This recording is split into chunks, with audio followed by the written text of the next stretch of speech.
Chapter 27. Matsarasura defeats Indra. Om Shri Ganeshaya Namaha. The intoxicated Asuras advanced to the abode of Varuna, celebrating their victory. The chief of the Asuras sent his messenger to Varuna's assembly. On arriving at the assembly of Varuna, the Duta said, "O Lord of the waters, Varuna, King Matsara sent me with a message. O powerful one, accept my dominion, and you can live in your abode happily. Or else I shall kill you and your associate Devas in battle." Listening to the message of the Duta, Varuna was mad with fury. The ferocious Varuna prepared for a war. He mounted on a crocodile and carrying the noose, Pasha and other astras, he set forth accompanied by the aquatic creatures in the form of Devas. After returning, Duta recounted a comprehensive account about his meeting with Varuna. In response, Matsara, the lord of the Daityas, left for the battle with the Asuras. The daunting armies of both the Devas and the Daityas marched towards the battlefield. Seeing the fierce and awe-inspiring army of the gods, Virochana, Mahishasura, Shumba, Andakasura, and other Asuras were agitated and charged onto the battlefield. They bravely attacked the gods. Devas and Daityas waged a fierce battle against each other, filled with hatred, fighting for victory. They fought using weapons, astras, trees, and rocks. They wished to destroy each other. The fierce and tumultuous battle between the Devas and Daityas continued for 3 days unceasingly. Thereafter, the resistance of the Daityas was shattered. The gods living in the water bellowed so loudly that Virochana and other Daityas were rendered unconscious. Shukracharya revived them using the power of his penance. The revived Asuras continued to wage a bitter war. They attacked the powerful Devas again with renewed vigor. Once again, a fierce battle ensued between the Daityas and the Devas. The Devas who lived in the oceans and other aquatic creatures and warriors waged a continuous battle throughout the day and night. But several Devas were shattered, crushed or killed. The rest fled in different directions and went into hiding. The powerful Virochana captured Varuna. On hearing this news of Varuna's capture, a stampede ensued in this army. Some died, some were injured, while some surrendered to the Daityas. The ecstatic Daityas declared victory. After having won, the victorious army confidently proceeded north through the waters, targeting Kubera next. Kubera had learnt about the events of Varuna Loka. He immediately escaped to Kailash and sought refuge with Shankara at Kailash. When the Daityas heard that Kubera had abandoned Alkapuri, they established themselves in the town, having won without a fight. After defeating Kubera and taking hostage Varuna with them, the Daitya army advanced towards the Loka of Yama, the embodiment of death. A Duta had briefed Yamaraja about the Daitya victories, so he was prepared. He mounted his buffalo, the vehicle, carrying his staff and taking the Maha Mrityu, great death, with him. The ferocious Yama went to the battlefield. He was accompanied by his army of Mrityu and Roga, death and disease respectively. The Daitya warriors attacked him vehemently with all their might. The armies of the Devas and Daityas fought bravely for a long time, shouting at each other, instigating each other and using various assaults. Both the armies engaged in offensive warfare. O Prajapati, such a fierce and extraordinary battle to destroy the Devas and Daityas continued for 5 days. The Yama army attacked and killed or wounded many Daityas. Fearing Mrityu, the Daityas fled in different directions. Just then, Vishayapriya, the son of Matsarasur, arrived with a fresh battalion. He began to fight Mrityu. Obeying the command of Matsara, he assumed the form of a human and struck blows on the chest of the warring Roga, disease. The soldiers of Mrityu were rendered helpless against a fatal attack by the weapons and astras. The soldiers of Yama in the form of death fled. Vishapriya fiercely attacked Yama, who had been deserted by his army. He injured Yama's vehicle, the buffalo, who was rendered unconscious. As a result, Yama also fell. Dharmaraja, however, stood up, roared loudly, and hurled the staff of death, Kaladanda, towards the Daitya son Vishapriya. But the Kaladanda was ineffective and fell to the ground after striking him. The Daitya's son courageously retaliated by apprehending Yama. The chiefs of Daitya army lauded the feat performed by the Daitya's son. Daityas imprisoned Yama and proceeded to attack Amravati, Indra's abode. Indra, his army, and the Devas were prepared for the Daityas, who had always been their natural enemies. The mighty Agni and Vayu arrived well equipped with their most powerful armies. All the acclaimed Devas from their respective lokas arrived well equipped. Vishwadeva, Sadhyadeva, Rudra, Vasu, Gandharvas, Yakshas, and Vidyadharas had joined forces. The planets Chandra, Surya, the valiant Aditya, sun gods, joined to support Indra with determination. Along with all Devas and Ganas, Indra mounted Airavata, the mammoth, and carrying the Vajra, astra of Indra, arrived on the battlefield. Seeing the well-equipped Deva army, the Daityas launched a ferocious attack with their weapons. The agitated Devas retaliated with equal vigor. A tumultuous war ensued. Several Daityas succumbed to the wounds inflicted by the Devas. Some Devas were killed by the Daityas. Some were mutilated and fell unconscious. Such a destructive war continued for 7 nights. The powers of the Asuras were accentuated at night. Thereafter, the Asuras lost their will and retreated from the battlefield. Virochana and several chief Daityas were rendered unconscious and fell to the ground. The triumphant Deva armies became ecstatic and proclaimed their victory. These unexpected events prompted Matsara's elder son, Sundarapriya, to come to the battlefield. He attacked the Devas with renewed vigor. He attacked the Devas using weapons and astras. He wrestled with Devas and pounded them. The terrified warriors in the army of Devas fled in all directions. Prajapati, rivers of blood flowed on the battlefield. Indra arrived on the battlefield to combat the experienced Daitya son. He released his unerring astra, Amogha Vajra, thunderbolt, on the mighty Daitya. Yet the Daitya was unmoved. It was now Indra's turn to be surprised. The Daitya son injured Airavata with a sword. The elephant fell unconscious and Indra too fell. The Daitya took Indra captive. Having beaten and imprisoned Indra, he returned to his camp happily. The Daitya's son was felicitated by other Daityas. Matsara felt that his son Sundarapriya was an idol of joy. O Daksha, he went on to destroy the remaining Devas. Some were caught, some fell unconscious, others fled. In this manner, the Daityas defeated all the Devas and made them surrender. It was then that Matsarasur became the king of Swarga.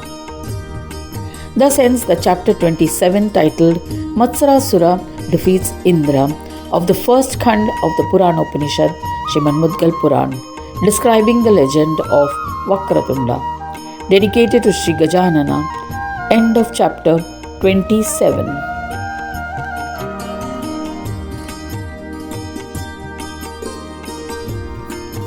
Chapter 28. The exploits of Matsarasura.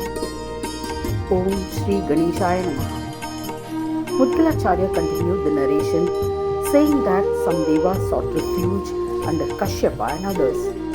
They recounted their agonies and abuses at the hands of the Daityas. They prayed humbly, O accomplished Munis, the evil Matsara has defeated all the devas, including Indra. He has held Indra captive. Therefore, we seek refuge. O eminent Muni, you are our father. Please protect us. We are overwhelmed with fear. Matsara is a calamity that has befallen Indra. Please release Indra from Matsara. Hearing the pleas of the Devas, Vasishta and other rishis went to Brahmaloka immediately. Kashyapa, for the propagation of his lineage, went to Satyaloka. He met Brahmadeva, who was seated on his asana, and bowed to him. He extolled him with the various verses, joined his hands in prayer, and said, O Swami, Matsara has captured Indra and some chief devas. The ferocious Daitya has captured the kingdoms of the devas. Please ensure that the devas and Daityas live in peace and happiness in their respective abodes. O Jagannatha, Lord of this world, you are our sole savior and protector. O Daksha Prajapati, listening to the pleas of Kashyapa, Pitamaha, the grandfather with a heavy heart, replied. Brahma said, O Devas and Munis, listen to the secret of Matsarasur. Due to a boon granted by Shiva, he has become invincible and cannot be defeated even by the Devas. Hence I am helpless and cannot assist you. Let us all seek refuge under Vishnu. Saying this, Brahmadeva, along with the Devas and Munis, proceeded to Vaikunta. On arriving there, he bowed to Vishnu, extolled him, saying, O Lord, Matsara has held Indra captive after defeating Devas in the battle. O Mahavishnu, you are the guardian of all. Why are you indifferent? Vishnu replied to Brahma, O Prajapati, I do not have the capacity to bring Matsarasur to justice. That Daitya has become intoxicated with pride due to the boon granted by Shiva. Hence let us all surrender to Shankara without harboring any doubts. Vishnu, Brahma and all the Munis proceeded to Kailash. Bowing to Shankara, Vishnu said, O Lord Shambhu, we bow to you. O Lord Sulapani, the one who carries the trident, we bow to you. To Jagannatha, the protector of this world, we bow to you. You are witness to all happenings. We prostrate before you. You are the creator Brahma, endowed with Rajasic qualities.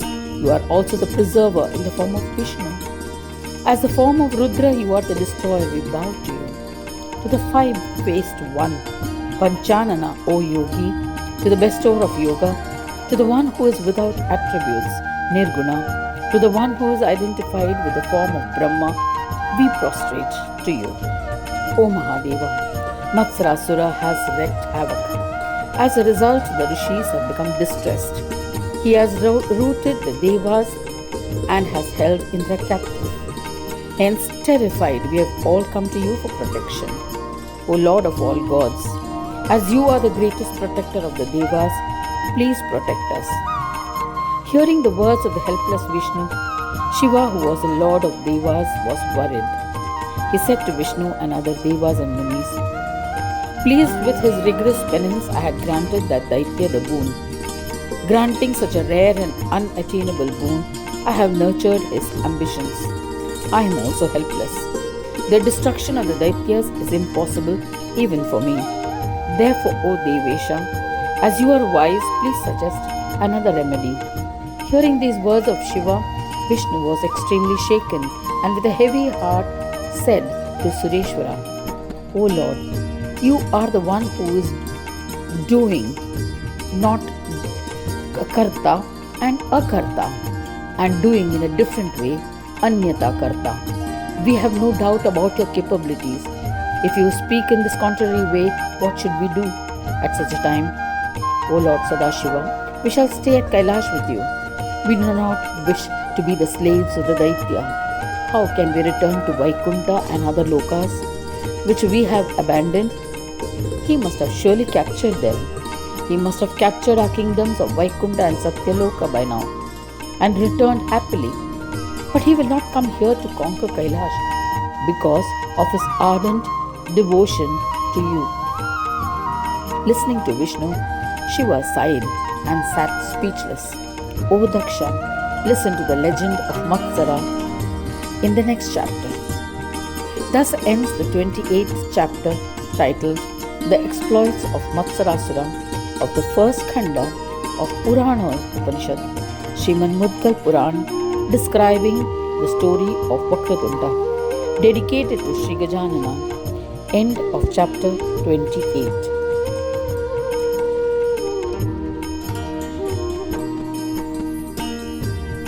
Chapter 29, Meeting of Shiva and Matsarasur. Om Shri Ganeshaya Namaha. Mudgalacharya continued the narration, saying that after capturing Indra, Matsara rode on Airavata and happily marched into Amravati, the capital town of Indra.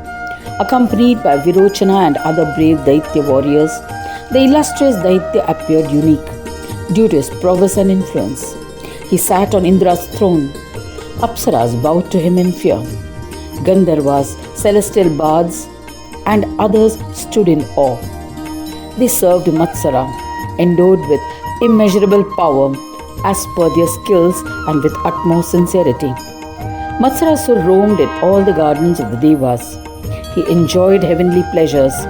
He distributed the abodes of Devas amongst the chiefs. Asuras also indulged in the heavenly pleasures. They served Matsara with pride. One day, Matsara, the son of Prithvi, was seated on Indra's throne in a joyous mood and addressed the Asuras.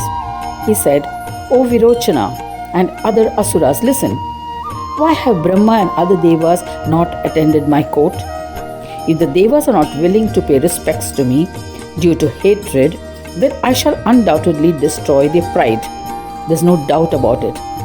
The Daityas and Danavas incited him further. The enraged Matsara sent a Duta to the Trinity, Brahma, Vishnu and Shiva. He instructed him, O messenger, carefully convey my message to Brahma and other Devas. Summon them for my darshana without delay. Otherwise, I, Matsara, king of Daityas, will punish them severely. Obeying his command, the Duta named Andaka left swiftly to meet Brahma and other Devas. He did not find Brahmadeva in Satyaloka. Seeing the deserted Satyaloka, he cautiously went to Vaikunta. Finding Vaikunta abandoned as well, he went to Kailash. Seeing all the Devas and Rishis living fearlessly, the Duta was astonished. He was granted access by the gatekeepers, so he could enter the assembly of Shiva. Shiva, who was seated on an asana, welcomed him and seated him with respect. He was astonished at the happiness and grandeur of Kailash. He considered himself blessed for having experienced this splendor. Shankara asked the reason for his arrival. Considering Mahesha and the Devas as insignificant and proud of his own authority, Andak said to Mahesha, O best of gods, listen to the message that Asura Matsara has sent. He has said, I have become Jagadishwara, the new Lord of gods. After attaining victory over Indra, Brahma, Vishnu, Mahesh and their disciples are therefore summoned for my darshana. Therefore, all of you must come with me for his darshana immediately. Listening to the message conveyed by Andak, Shiva, blazed in anger, seemed to spew fire. He said, O sinful one, considering me insignificant, why are you blabbering? Matsara has gained prowess because of the boon granted by me. When out of patience, I shall burn to ashes the wicked Matsara and his followers. O lowly Asura, do you believe that I shall be under the command of Matsara? O foolish one, consider yourself fortunate as I am pardoning you as you are a messenger. Return at once. O leader of the evil ones, leave at once and convey my reply to Matsara without holding anything back, or else I shall burn you to ashes. Looking at Shiva's furious reaction, Andak retreated. He described the occurrence in the court of Shiva in Matsarasura's assembly. He described the grandeur of Kailash in detail. He said, O Mahasura, Kailash is incomparable to any other place in the entire Brahmanda. Listening to the bitter words of Shiva conveyed by Andak, Virochana and other Daityas said to the short-tempered Matsara, "O king, what holds you back? We are confident that on your command and with your grace we can conquer the three devas. We await your command." The agitated Matsara responded to the brave words of the Daityas and incited them, saying, "I have earned this great and extraordinary glory with the power of my penance. However, Shambhu is boasting in vain about his capabilities of having granted me the boon. When he grants the reins of the universe to a non-ascetic without any austerities, then I shall accept him as the Lord of the world, Jagadishwara. So let us first tackle Shambhu. He thinks of himself as Brahma. With the powers of penance, I shall defeat his vain pride." He thought, Vedanta has described Brahma as the one who is without vikalpa. Everyone has acknowledged that he has absolute authority. When one performs one's karma with the desire to achieve a goal, sakama karma, he is blessed with fulfillment of his desires. When one performs karmas as an offering to Brahma, he attains liberation. Everything Brahmandas is created through efforts, preserved by karmas and destroyed by karmas. What is the exact role of the Trinity then? They have also been created by karmas. I too create, preserve and destroy by karmas. The devas, asuras and humans are all subject to the laws of karma in this world. The Mahadaitya, filled with frenzy, arrived at Kailash. They vehemently attacked the guards at the entrance with weapons and astras. The attack was unbearable, so the guards fled. The injured and mutilated guards informed Shankara about the arrival of Matsara and his army. Thus ends the 29th chapter titled Meeting of Shiva and Matsarasur. In the first khanda of the Puranopanishad, Srimad Mudgal Puran, describing the legends of Vakratunda, dedicated to Sri Gajanana. End of chapter 29.